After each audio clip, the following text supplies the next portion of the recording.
Inside Out. Voices talking. Cool. Hey, yo! We talking movies. And you know this, man! So I'm gonna give you guys my review of Pixar's Inside Out 2, directed by Kelsey Mann. Incredible. But was it more incredible than the first? Only time will tell. Or I will. Okay, I'm just gonna be a little biased here. 2015's Inside Out 1 changed my life. When I saw this movie, I was like, okay, the stakes are high. The bar is set. Don't let me down.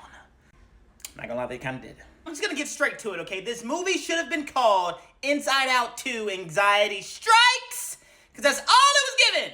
We get it. Anxious. Oh, what happening? Oh. There's other emotions at play here. When anxiety was on the screen, no one else mattered. They literally made this movie for that emotion. I really do feel like the whole point of this film was to introduce Riley being anxious and dealing with that emotion, which was good. That was one of the best parts. I'm gonna give you my best parts first. Seeing her talk about anxiety and seeing her be sarcastic was so creative and fun. Like, yes! We're gonna do a little this and that.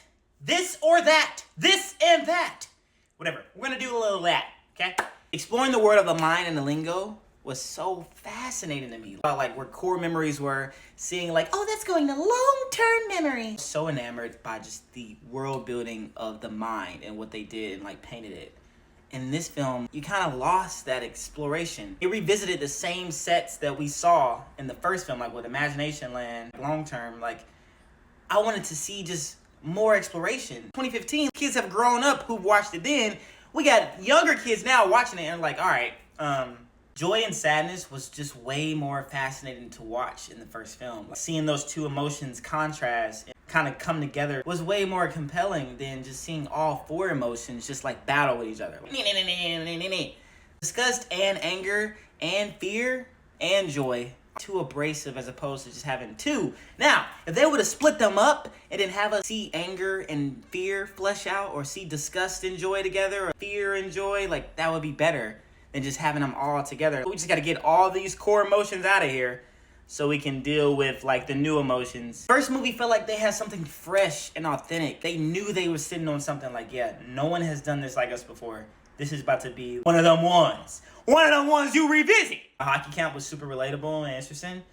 And so that wasn't like my biggest gripe. My beef with new animation, why is every kid in high school edgy and cool? The piercings, the tie-dye. I was that kid in the back with the glasses and the Pop-Tart crumbs. Like, where's the kid with the Naruto Spider-Man book bag running in the background? Where is that? If it's getting different. No! Come on, man! I saw Inside Out 1, like, I teared up watching it. It felt like I already had an idea about a movie like that. I have a film to, like, go to and be like, nah, this is what you're dealing with. Even showing an adult. Inside Out 1 was a lot of adults' favorite. It wasn't just connected to a younger audience. Like, adults could relate to it. It made you feel connected to your emotions. And no matter if you were a logical person or a creative person, everyone was going to connect to it. Such a comfort movie. Inside Out 2 was just super anxiety-driven, and I get it. Yes, I get it. It was the emotion. Okay. The best part about the first film was, sure, sadness was kind of like the vocal point. I mean, I guess the counter protagonist to joy, or like the antagonist to joy. But you still got like a sense and a feel of everyone. I was cool with the ending. Like, I really liked how it shaped up, you know, with Joy coming in, stepping in, being the main character. Like, hey, yo, anxiety? Hold back. You gotta let her go.